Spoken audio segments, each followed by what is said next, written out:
Hi there, Wally, Drangmeister, Path3Marketing.com. In today's video, we are going to be talking about a three-phase process for marketing of a small business. In fact, it will work for any size business, small, medium, large, and it'll also work for organizations that aren't businesses. But we will focus today on small businesses, and there'll be a clue a little later as to why that is. We're focusing on small businesses today. So the first step of the three-phase process is strategy. Strategy is a high-level view of what you are trying to accomplish. And the reason this is so important, particularly in the internet age, is there are literally dozens, hundreds, thousands, an infinite number, if you look at it in a certain way, of tactics that you can implement in a small business. And without a great strategy, you are not going to know which of those tactics you should be using at any given time. Also, keep in mind that our goal as businesses is to keep going regardless of what Facebook or YouTube or Google or any of the other online tools out there do. Now, that doesn't mean that we are not going to take advantage of what they do and actually do quite a lot of work with them, but we certainly don't want to put all of our eggs in one basket. Facebook being a good example, there are businesses and companies that have utilized Facebook in a certain way, and then lo and behold, they'll change their algorithm and it will no longer work. And if that's the only way you have of getting business, getting new clients, it can be an extreme problem. Another example, just straightforward, is the same thing with Google. Google will change their algorithm, and if you were getting great organic results, the SERP, search engine results, that are displayed based on just the content that was on your website, and for some reason Google makes a change and it devalues or penalizes you for certain types of content, you could find yourself on page 2, 3, or beyond. And if you're not on page 1 for the key searches, you might as well not be anywhere when it comes to Google. So that's a couple examples of strategy. The other thing is that if you'll think about your existing client list, or if you don't have a client list, the type of client that you are going to try to be attracting, there are factors that make certain types of clients, certain types of customers ideal. And you certainly want to focus your marketing efforts so that you get more ideal clients, and if possible, even screen out the ones that aren't as good for you to work for. Now, what are some examples of some of those things? Well, number one on my list is that you really enjoy working with that client. You really enjoy that customer. Well, what does that have to do? This is about business. Well, if you enjoy working with them, there are probably good reasons. One, they may value what you do highly. They get back with you. They pay their bills on time. They will listen to your advice. They will implement the strategies. And again, this is all from a marketing point of view, but there's some other things as well. Two, are they profitable? Are the fees, are the prices you're charging sufficient to provide good margins for you? And the third is, do they refer other customers, other clients to you? So if the key is if their yeses on 1, 2, and 3, they're probably an ideal client, and that's the sort of client that you want to try to attract. So what are some of the ways that we can figure out who those customers are, and then what can we do to try to attract them? Again, in the strategy part of marketing. Well, a good place to start is your existing client list, and then just list them out and then go through 1, 2, and 3. Do you like working with them? Are they easy to work with? Number 2, are they profitable? Number 3, do they refer? Obviously, any of the clients that have checks in all 3 columns are going to be ideal. If they have a check in just 1 or 2 of the columns, they would be further down. So look at the ones that have checks in all 3 columns and then do some additional work to see what you can do to find more of those clients. On the strategy development, one of the things that I love to do, because it's a lot of fun and it's super effective, and that is to do client interviews. You get three, four, five, six, somewhere under 10 is usually enough for most small businesses of your best clients. And you have someone like me, or you can do this yourself or have another third party do it. I think the results are actually a little better, particularly if you know your clients well, as if you have a third party do it, because they tend to open up a little more if you set it up right. And you ask them, what is key questions like, what is it that this business does that you really like? What do they do that you value to the point that you make referrals? What could they do better? And if you look at those questions, and there's a whole host of additional ones, you look to the answer to those, you will see some common themes that develop. Those will be just indispensable in coming up with messaging, advertising, posts for your website or blog, social media, just all the things, so that you let the right customers that value those same things know that's what your company, that's what your business is about. So that's the first thing we do is strategy. Okay, as I said before, then the number two and the second part of our three-part marketing process is tactics. Okay, so now that we have our strategy, we know who we want to go after, we have a little bit of knowledge about the messages, how are we going to get at them?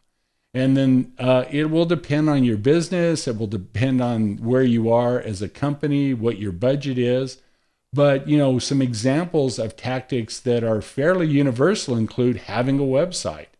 It's funny, even businesses that are in no way, shape, or form considered e-commerce, they can benefit greatly or dramatically be penalized for not having a good website. And a good example is even in the case of a referral. Let's say that somebody says, Joe's Pest Control is the company you ought to use.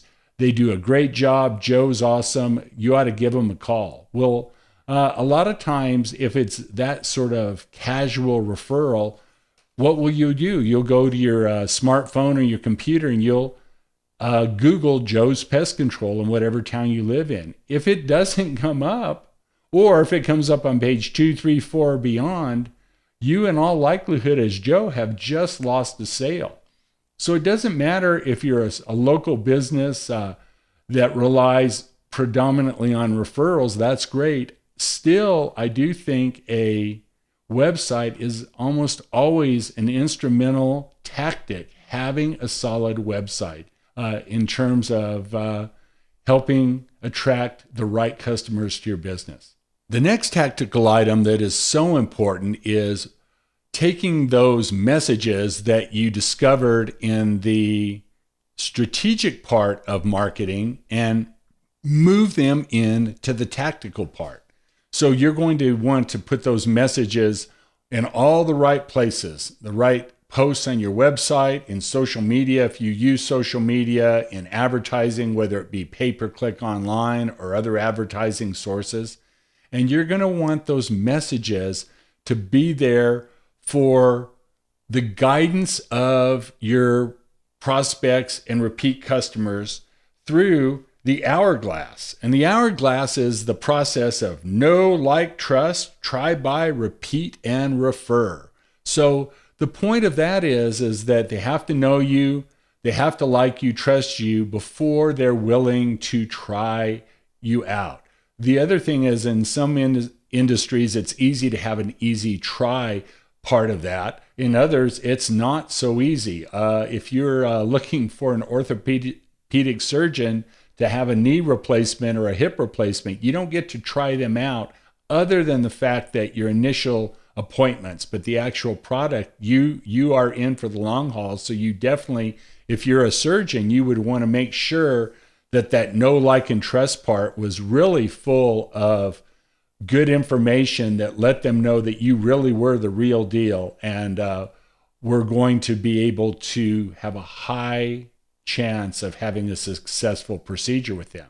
In other industries, it's very easy to give a small sample or a little taste of what you do, either at a price of free or a very low cost, letting them try it in such a way that takes the risk off of a larger transaction, lets them get to know you, you get to know them, so that that true buy transaction becomes a lot easier to get them to sign on the bottom line. And then after that, obviously, once they buy it, we want to have them repeat buy if it's an appropriate sort. And most businesses, there's some repeat. And in almost every case, we love referrals. Nothing's more powerful, whether it's implemented with technology or done in good old-fashioned face-to-face conversation, of a referral to a business. So that is an idea of implementing the tactic of messaging. Now, beyond that, what tactics should you use? Should you use advertising? Should you use social media? Should you create content like doing a video like the one we're doing here, creating a podcast, sending out a newsletter, an e-newsletter? It all depends on what you are trying to accomplish and who your customers and clients are. And that's what the strategy portion of the process will help you do, is figure out of the multitude of things that you can do from a tactics point of view, what are the priority items, and you get those in place first before you go on to what I call some condiment activities, those that may add a little flavor to your marketing, but aren't the really big pieces that you need to focus on initially. The other thing, if we've done a good job in the strategy point of view, when we're implementing our tactics of marketing, if we don't find at least a few things that you're currently doing now that you probably can discontinue doing, we probably haven't done a good job in the strategy portion. Marketing takes time, money, and effort, whether it's yours directly as the business owner, you have a staff, you use contractors or consultants to help you, you outsource it completely. There is effort involved. And businesses over time, like almost all human endeavors, there are things that creep in that are done just because we've always done them. But if we do a good job in the strategic phase, we'll find things that can free up time, money, and resources that you do now that you can quit doing or minimize to spend your time and attention on the things that really will impact your business. Now, the final part, once we've done strategy, we've done tactics, now it's time for implementation. Now, implementation is the easiest or the hardest, depending on where we are in the process, but this is the aspect of actually putting the plan, putting the tactics into effect. And so what that means is you write the blog post, you post them on your website, you execute the Facebook post, you do advertising, whatever the things that we come up with are. But then a key component to implementation is keeping track of what's working and what isn't. It's amazing in the internet era how many things can be measured and optimized. That includes marketing activities. Even things that are old-fashioned, like let's say a newspaper ad, can be measured so much more effectively. There are services that we use with our clients so that each newspaper ad will have a specific phone number. We create a temporary phone number specifically for that ad, so you can tell exactly how many phone calls you're getting from an ad in publication 1 compared to publication 2. The same thing can apply to billboards, where you can create a special phone number on a billboard advertisement, or even create a special website where if they go to that website, even if it redirects them immediately to your regular website, you will know they got that information about your business from a website. So it's so much easier to optimize it. So those are the three: strategy, tactics, and implementation.